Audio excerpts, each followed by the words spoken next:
Bonjour et bienvenue dans notre temps d'enseignement, bienvenue sur cette plateforme à l'écoute de la parole. Je rends grâce à Dieu qui nous permet de nous retrouver encore ce matin afin de partager avec vous la parole de Dieu.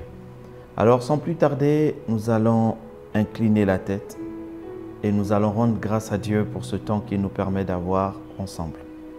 Seigneur, tendre Père, Dieu Tout-Puissant, Créateur de toutes choses, Seigneur Jésus-Christ, Sauveur de nos vies, nous rendons grâce ce matin parce que tu nous donnes la vie et que tu as bien voulu que nous puissions nous retrouver autour de cette plateforme. Seigneur, nous invitons ta présence, nous invitons, Seigneur, que toi-même, que tu étendes ta main sur nos vies, que tu illumines les yeux de nos cœurs et que nous puissions voir. Ouvre notre intelligence par ton esprit et apprends-nous des choses. Parle au cœur de quelqu'un, édifie quelqu'un, illumine quelqu'un. Nous avons besoin de toi, Seigneur. Esprit de Dieu, toi l'enseignant par excellence encore une fois de plus, prends le contrôle de toutes choses. Nous avons soif de toi, parle-nous. Au nom de Jésus. Amen. Alors je vous souhaite encore la bienvenue sur cette plateforme, la bienvenue dans ce programme à l'écoute de la parole. Je rends grâce à Dieu pour vos vies, je rends grâce à Dieu de ce que vous soyez fidèles, pour vous qui partagez avec nous cette parole, qui relayez cette parole, nous bénissons le Seigneur. Je bénis Dieu aussi pour vos pasteurs, vos églises, je rends vraiment grâce à Dieu parce qu'à l'écoute de la parole est un programme qui vient contribuer à l'édification du corps de Christ, déjà de ce que font les autres pasteurs dans les églises. Il vient vous donner un temps de méditation. Mais vous devez avoir une église, c'est important. Alors, nous avons parlé depuis le début de l'année de la foi. Et nous avons fait une pause où nous avons fait des récaps pour que ces choses soient bien assises dedans de nous. Et depuis quelques séances maintenant, nous avons repris à parler d'une nouvelle saison. Le Seigneur dit qu'il veut nous conduire dans la grâce, vivre dans la grâce, vivre la grâce de Dieu. Mais vous voyez, la grâce de Dieu est un système, la grâce de Dieu est là où Dieu nous veut. C'est un fonctionnement qui ne s'appuie pas sur le mérite, mais qui s'appuie sur la faveur divine. La grâce de Dieu qui valorise ce que Christ a fait à la croix.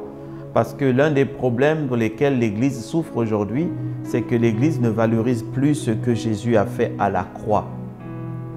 L'Église valorise souvent la loi, ça veut dire la force que les hommes font. Et nous, en le faisant, nous nous déroutons et nous rencontrons beaucoup de difficultés. Alors nous devons sortir de ces challenges humains, de ces traditions d'hommes, de cet orgueil qui veut miner l'Église pour revenir à la grâce où Jésus dit « Vous ne pouvez rien sans moi. Sans moi, vous n'êtes rien. Je suis le cep et vous êtes les sarments. Sans moi, vous ne pouvez rien. » Et sans moi, là, ça veut dire que c'est lui qui fait tout et nous nous suivons. À l'intérieur, nous aurons des choses à faire, mais nous nous appuierons sur ce qu'il a fait. Comme il a dit à Pierre, tu ne boiras pas de la même coupe que moi, mais tu boiras à partir de ma coupe. C'est-à-dire ce que moi j'aurais bu, toi tu vas boire à partir de là. Nous devons vivre en nous appuyant sur ce que Christ a fait et jouir de la grâce de Dieu dans nos vies. Amen. Alors, nous avons dit que le Seigneur, pour nous faire rentrer dans cette nouvelle saison de grâce, il a dit une chose, il a dit qu'une personne serait envoyée, pas une chose, une personne serait envoyée et cette personne nous conduira dans toute cette saison. Voilà pourquoi dès qu'il revient, dès qu'il est ressuscité, il apparaît aux disciples la première fois. La première chose qu'il dit, il dit « Recevez le Saint-Esprit. Recevez l'Esprit Saint. Recevez celui qui va désormais vous faire tenir, celui qui va désormais enlever vos peurs, vos doutes, vos craintes, vos faiblesses. Recevez le Saint-Esprit. Lambano, le Saint-Esprit. Saisissez le Saint-Esprit. Apprenez avec le Saint-Esprit. Il me glorifiera. Alors nous avons parlé que le Seigneur, il a envoyé le paraclet pour nous emmener dans cette vie de grâce. C'est le Saint-Esprit qui connaît où sont cachés les secrets de la vie de grâce. C'est lui qui vous dira fais ceci, fais cela, fais ceci, fais cela. Amen. Et on ne peut pas vivre la vie de grâce si nous ne l'associons pas au Saint-Esprit. On ne peut pas vivre cette saison de la puissance divine, des dons spirituels, de la puissance d'en haut, si nous n'associons pas le Saint-Esprit. Et le Saint-Esprit n'est pas une chose, et il est une personne. Il est une personne à part entière. Il a juste cette capacité de ne pas être visible par des yeux humains. Mais il est une personne, nous pouvons ressentir sa présence, nous pouvons entendre sa voix, nous pouvons suivre ses pas, nous pouvons sentir sa main sur nous, nous toucher. Le Saint-Esprit est une personne. Et tant que les chrétiens n'associent pas le Saint-Esprit à la vie, leur vie quotidienne, nous ne connaîtrons pas la grâce. La grâce, c'est cette faveur imméritée. Partout où vous allez, la faveur de Dieu est sur vous. Dieu combat pour vous, il combat vos ennemis. Pourquoi? Parce que le Saint-Esprit est là. Alors, nous avons commencé à parler de la consolation. Vous voyez, lorsque le Seigneur Jésus commence à partir, il parle aux disciples de tout ce qu'il va faire. Ils étaient tranquilles, les disciples, pendant un moment. Ils ne jeûnaient même pas. Pourquoi? Parce qu'ils vivaient dans cette vie déjà de grâce. Aucune maladie ne pouvait être à côté d'eux. Si un membre de leur famille était malade, Jésus guérissait. Ils étaient là, ils ne manquaient pas de faim. Ils ne manquaient pas de quelque chose. Ils étaient contents, ils étaient heureux d'être avec Jésus. Et Jésus leur dit, il faut que je m'en aille. Alors leur cœur a été troublé. Ils se sont sentis abandonnés, ils se sont sentis seuls. Il faut que je m'en aille, il faut que je parte. Il faut. Et leur cœur était troublé. Voilà pourquoi dans Jean 14 au verset 27, quand le Seigneur parle de son départ, la Bible dit, il dit, je vous laisse la paix, je vous donne ma paix. Je vous ne donne pas comme le monde le donne. Que votre cœur ne se trouble point et ne s'alarme point. Parce qu'il a vu que ses disciples étaient tristes. Il a vu qu'ils ont repensé à la vie du monde. Ils ont repensé que les situations qu'ils connaissaient, les galères qu'ils vivaient, qu'ils avaient oubliées depuis 3 ans. Et que là, Jésus leur dit, il faut que je parte. Il faut que je meure. Mais la tristesse rentre. Et c'est un peu ce qui se passe aussi dans la vie de beaucoup de chrétiens. Beaucoup de gens vivent des vies difficiles, des vies qui sont tristes, des vies qui sont mal, des vies qui ne donnent pas envie. Beaucoup soupirent. Dans les églises, on voit même souvent beaucoup de tristesse que de joie. C'est comme si les moments de succès, de bénéfices, de joie sont comptés devant les moments de tristesse. Non, l'Éternel est ma joie. Amen. Et le Seigneur dit, ne t'alarme point. Voilà pourquoi il dit dans le livre de Jean 14 au verset 16, il dit, et moi je prierai le Père, il vous donnera un autre consolateur. Parakletos. Paraclet, un autre consolateur. Le Saint-Esprit. Le Saint-Esprit. Le Seigneur l'appelle l'autre consolateur parce qu'il sait, Jésus sait que lorsqu'il vient dans nos vies, on a besoin de consolation. Mon frère, ma soeur, là où tu es, je sais qu'il y a des choses qui te font mal au cœur quand tu te lèves le matin. On a besoin de consolation. Et nous avons commencé à parler de cette capacité du Saint-Esprit lorsqu'il vient. Jésus l'appelle consolateur parce qu'il sait qu'il va venir, il doit venir nous consoler au travers des douleurs, au travers des challenges, au travers des épreuves passées, présentes et peut-être futures. On a besoin d'être consolé, d'être rassuré. On a besoin du Saint-Esprit. Voilà pourquoi Jésus dit, je prierai le Père qui vous donne un autre, Haléos, pas qui est différent, Haléos, Parakletos. Il dit un autre qui est totalement comme moi. Et il viendra nous consoler ou consoler. Vous savez, l'Église a connu beaucoup de challenges, beaucoup de persécutions. Et jusqu'aujourd'hui, j'aime beaucoup ce que ce serviteur de Dieu avait dit. Les choses qui sont écrites dans la Bible ne sont pas écrites pour l'histoire. Elles sont écrites parce qu'elles agissent encore jusqu'aujourd'hui. La Bible est un livre qui est d'actualité. Il est d'actualité. C'est-à-dire que quand vous regardez dedans dans la Bible, c'est ce qui se passe aujourd'hui encore. Les maisons ont changé, les routes ont changé, les avions, mais les choses sont toujours, les cœurs sont toujours, le spirituel est toujours. Alors l'Église a toujours besoin de consolation. À un moment où l'Église était attaquée, à un moment où l'Église était dit, et les apôtres sentaient que ça va être difficile sans Jésus. Et Jésus leur disait, vous serez persécutés à cause de mon nom, vous serez... Mais il leur donne la solution, la promesse, l'unique vraie promesse. C'est le Saint-Esprit. C'est le Saint-Esprit. Il a dit ce que le Père avait promis. Pourtant, le Père a fait beaucoup de promesses.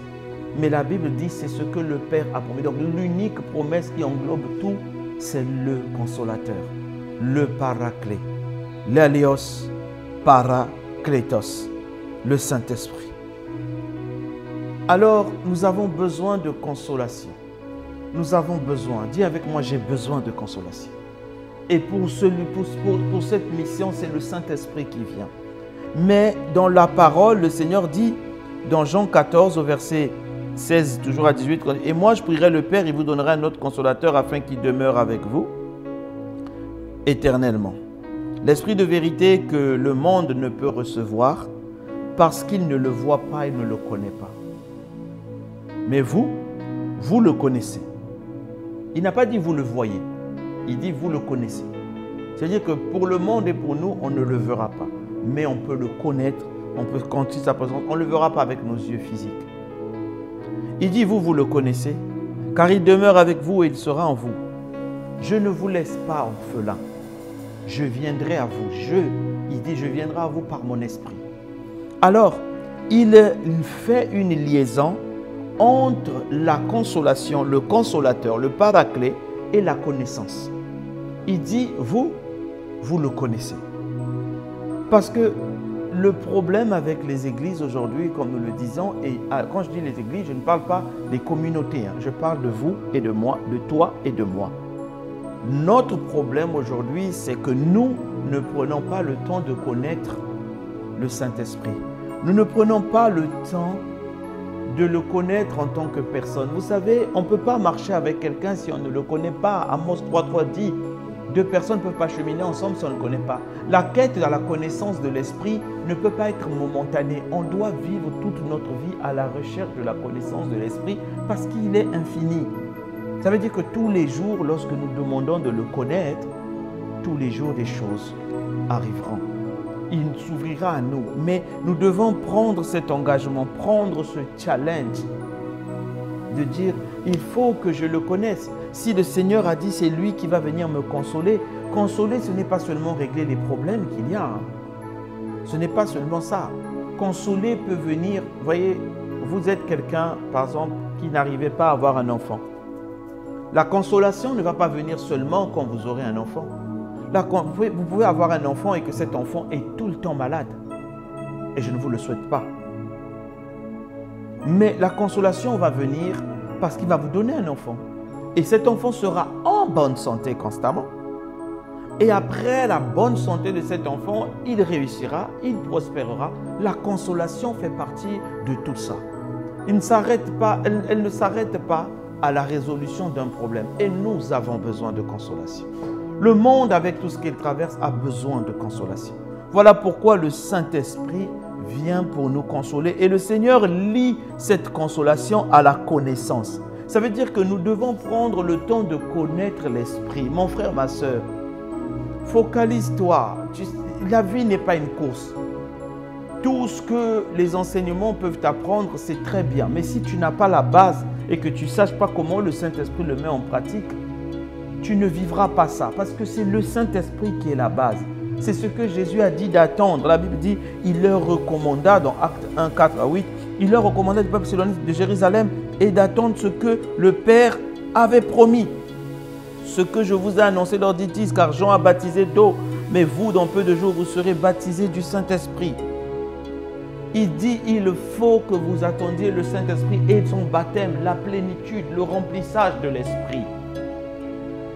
Voyez, Jésus avait dit, vous le connaissez, mais ils n'étaient pas encore remplis parce que la connaissance de Dieu va intensifier le remplissage de l'Esprit dans vos vies. La connaissance du Saint-Esprit. Plus vous le connaîtrez, plus vous serez remplis. Plus vous serez remplis, plus vous allez déborder de sa présence. Plus il vous conduira dans cette grâce. Voilà pourquoi Jésus a dit, vous ne pouvez pas rentrer. Il leur recommanda de ne pas s'éloigner. Attendez-le d'abord, attendez-le. Beaucoup de vies t'attendent parce que nous n'avons pas la présence de l'Esprit continu. Beaucoup de vies t'attendent parce que ces vies n'ont pas la présence du Saint-Esprit continu. Je ne dis pas que ça sera facile, mais je vous dis avec le Saint-Esprit, vous aurez des solutions. Avec le Saint-Esprit, vous traverserez les tempêtes. Avec le Saint-Esprit, quand la pluie et le vent viendra, vous serez tenus debout. On dira comment il fait, comment elle fait, mais parce que vous avez fondé votre vie sur le roc qu'est Jésus, sur ces paroles dont il a dit, attendez et suivez l'Esprit.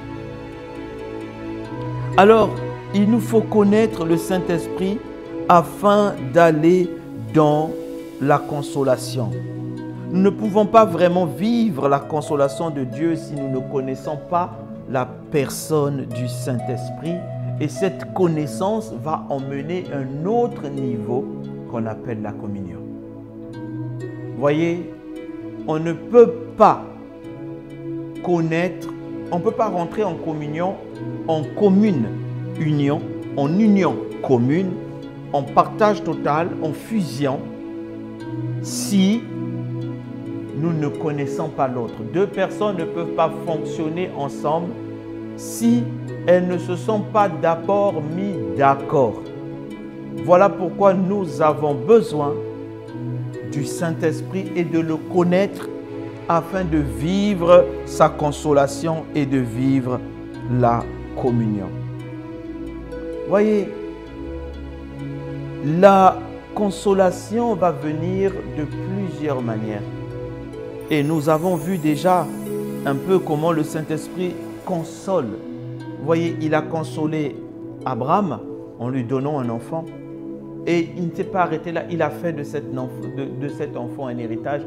Et Abraham cherchait un enfant. Le Seigneur en a donné 7 autres encore à Abraham. La consolation de Dieu, elle est comme ça. Et Dieu sait que nous avons besoin d'être consolés. Tu as besoin de consolation. Et ça passe par le Saint-Esprit. Il a consolé Joseph, comme nous avons vu la session dernière. Joseph a connu des douleurs dans sa famille biologique, vendu en tant qu'esclave. Il a connu des douleurs, des persécutions, des accusations, des fausses accusations, de la prison. Mais Dieu l'a consolé, il l'a mis premier ministre de Pharaon, seigneur sur Pharaon, au point où quand il donne, il a un enfant, il appelle Manassé, qui veut dire « Le Seigneur m'a fait oublier la douleur, les souffrances ». Dieu va te faire oublier la douleur du passé au nom de Jésus. Il va te faire oublier ces choses. Ceux qui t'ont persécuté reviendront devant toi comme les frères de Joseph, se prosterneront et diront que Dieu est avec toi. Mais pour cela, tu dois connaître, Dieu a consolé David. Au moment où David a été attaqué, persécuté, Dieu l'a consolé, il est devenu roi. Dieu console, Dieu est un consolateur, c'est un père. Il a consolé Néhémie, il console. Alors, pour cela, tu dois prendre l'engagement de le connaître parce que c'est sa connaissance qui va intensifier cette consolation et qui va faire emmener la communion. Le problème, c'est que souvent, nous ne voulons pas engager cette connaissance profonde. Nous ne voulons pas, ou nous n'arrivons pas, ou nous ne nous donnons pas assez. Vous savez,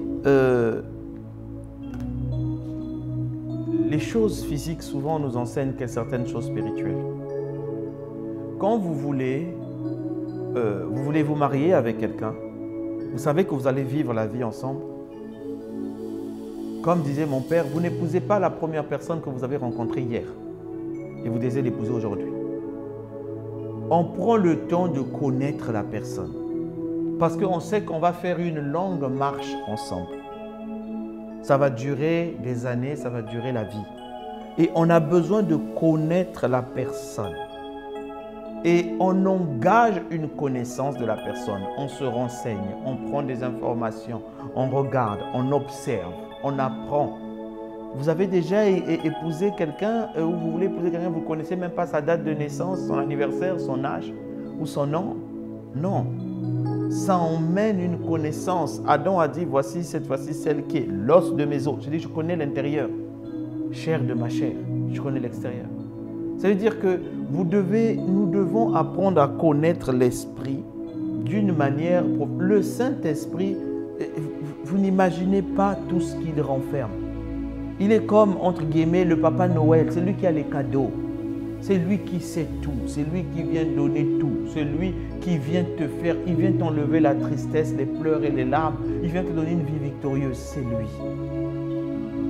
Mais pourquoi tant de tâtonnements? Jésus a dit, la Bible déclare dans le livre de Jérémie 29, au verset 12, il dit, vous m'invoquerez et vous partirez. Vous me prierez, je vous exaucerai. Le verset 13, c'est ça qui est important. Vous me chercherez et vous me trouverez si, il y a une condition. Vous voyez, invoquer et partir, prier et exaucer, Dieu dit, tu pries, je t'exauce. Il n'y a pas de condition. Mais il dit, vous me chercherez, vous me trouverez si. Là, il y a une condition. C'est comme si trouver Dieu, c'est le rencontrer. C'est une autre dimension que prier. Je peux prier Dieu à distance. Le peuple d'Israël était très éloigné de Dieu. Il priait Dieu à distance.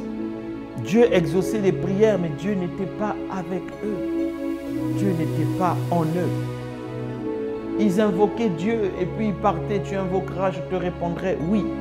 Mais le rencontrer face à face, le trouver face à face, nécessite que tu le cherches, que tu engages une forme de recherche. Vous me chercherez et vous me trouverez si vous me cherchez de tout votre cœur. Je me laisserai trouver par vous, dit l'Éternel. Je vous ramènerai vos captifs. C'est ça la consolation. Quand vous le trouvez, il ramène vos captifs. Je vous rassemblerai de toutes les nations, tous les lieux où je vous avais chassé. Mais là maintenant vous allez revenir, vous serez consolés, dit l'Éternel. Je vous ramènerai dans les lieux où je vous avais fait aller en captivité. Il vous consolera. Mais si vous le cherchez, vous devez engager la recherche. Dis avec moi, je veux apprendre à connaître l'Esprit. Je veux apprendre. Et ce n'est pas 6 mois d'études, non, c'est toute une vie. Apprends à le connaître. Le Seigneur dit en ce jour-là, Jean 14, verset 20, « Vous connaîtrez que je suis dans le Père, que vous êtes en moi et que je suis en vous. » Ce jour-là, c'est le jour de l'Esprit. On est dans Jean 14. N'oubliez pas que c'est dans Jean 14, plus haut, au verset 16 qu'il a dit, je prierai le Seigneur qui vous donne un consolateur. C'est dans le même Jean 14 à la fin. Il dit que vous serez en moi, je serai en vous. Celui qui a mes commandements et qui les garde, c'est celui qui m'aime. Et celui qui m'aime sera aimé de mon Père, je l'aimerai et je me ferai connaître à lui. C'est dans la connaissance du Saint-Esprit. Je vous dis la vérité. Il y a des choses, des péchés, des paroles que vous ne comprenez pas, des péchés qui ont du mal à partir. Plus vous allez intensifier votre connaissance avec le Saint-Esprit, il enlèvera ces choses de vous. Le Seigneur a dit au peuple d'Israël, petit à petit, j'éloignerai ces choses de vous. Ne vous inquiétez pas. Donnez votre vie à Jésus. Engagez-vous à connaître le Saint-Esprit. Les choses vont partir. Plus vous le connaîtrez, plus vous serez embrasé d'un feu, plus les choses, les difficultés que vous avez du mal à traverser vont commencer à tomber. L'adversité va commencer à tomber. Engagez-vous seulement à le chercher. Engagez-vous, prenez des livres, écoutez, prenez le temps, ne courez pas dans les révélations. Apprenez à connaître le Saint-Esprit. Lui, il vous donnera les révélations. Éphésiens 1, 17 dit qu'il vous donne par son esprit, sagesse et révélation dans la connaissance. Ça veut dire que la connaissance va aller avec le niveau de sagesse et de révélation. Et qui donne ça? Le Saint-Esprit. Éphésiens 1, 17. Vous avez besoin, nous avons besoin de le connaître, de connaître le Saint-Esprit. Et il nous révélera ces choses. Prenez le temps, commencez par la vraie base. Jésus a dit ne vous éloignez pas, attendez-le. Commencez par lui, commencez par le Saint-Esprit pour vivre cette vie de grâce, de faveur, de bonheur. Nous avons besoin de le connaître. Nous avons besoin de le connaître. Je vous dis, si vous comprenez cet enseignement aujourd'hui, votre vie sera à jamais changée. Vous n'aurez plus besoin de moi, vous n'aurez plus besoin de... Vous aurez besoin de cet esprit. Jean a dit, vous n'avez plus besoin qu'on vous enseigne. Il a dit dans la Bible, vous n'avez plus besoin. Pourquoi?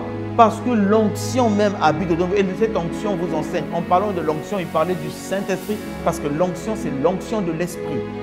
Le Saint-Esprit sur moi, il m'a oint. Donc le Saint-Esprit nous enseigne. Il vous enseignera plus de choses que je ne peux vous dire aujourd'hui. Plus de choses qu'il peut partager aujourd'hui. Les choses de votre vie, de votre famille, de votre pays, de vos nations, de votre avenir. Les choses la Bible dit ces choses qui concourent à votre bien. Il les connaît. Merci Seigneur. Merci Père pour ce temps, merci parce que toi tu as voulu et tu as bien voulu nous partager ta parole aujourd'hui. Nous voulons connaître le Saint-Esprit et vivre cette consolation. Tu as lié la consolation à la connaissance. Le consolateur viendra et vous le connaissez. Alors nous voulons connaître. Donne-nous le feu de nous engager, ô Dieu, de nous engager à la connaissance de l'Esprit. De nous engager à la connaissance de Dieu, de nous engager à la connaissance du Saint-Esprit. Nous te bénissons et nous te louons, nous t'adorons. Esprit de Dieu, viens toucher quelqu'un aujourd'hui, viens toucher ton frère là-bas, qu'il comprenne, Père éternel, que la solution et la consolation dépendent aussi de son niveau de connaissance du Saint-Esprit. Alors, emmène-nous à vouloir te connaître encore plus, à t'interroger et à apprendre de toi. Esprit de Dieu, c'est là la base. C'est là la base. L'Église était en paix, l'Église s'édifiait, l'Église croissait par l'assistance du Saint-Esprit. Nous, l'Église, nous avons besoin de toi, Esprit de Dieu. Viens nous aider, viens nous consoler. Je prie pour que, au travers de cette parole, mon frère et ma sœur soient consolés. Là où elle se trouve, si c'est d'une douleur, qu'elle soit guérie. Je prie pour que mon frère trouve la solution aujourd'hui à ces challenges par une consolation spéciale. Je prie que l'esprit du consolateur se manifeste dans la vie de mon frère et de ma sœur au nom de Jésus. Que aujourd'hui, que dans cette semaine, que en ce jour, une consolation spéciale vienne au nom puissant de Jésus. Père, nous te rendons toute la gloire. En ton nom, nous avons prié. Amen. Que Dieu vous bénisse. Je vous dis à la prochaine. Si vous n'avez pas encore donné votre vie à Jésus, ne vous déconnectez pas aussitôt. Restez avec nous, faites la prière du salut pour recevoir le Saint-Esprit. Et engageons-nous, prenons l'engagement de connaître le Saint-Esprit. C'est là que la vie de grâce commence. Un guide magnifique. Que Dieu vous bénisse et je vous dis à la prochaine.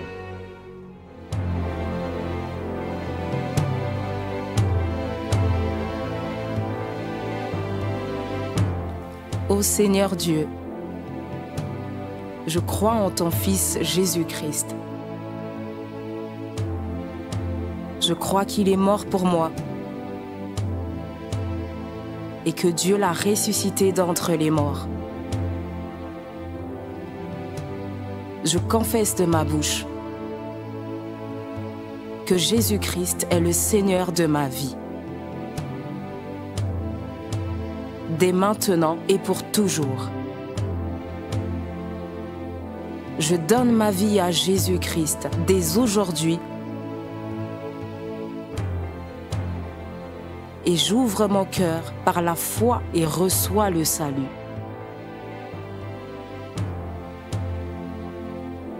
Je reçois maintenant la vie éternelle dans mon esprit. Merci Seigneur d'écouter ma prière.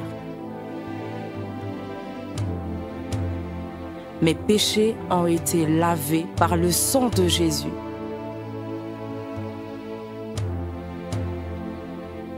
Christ vit maintenant en moi. Et je suis libre. Je suis sauvé. Je suis né de nouveau. Et dès aujourd'hui, je marche en ayant conscience de ma nouvelle vie en Jésus-Christ. Amen.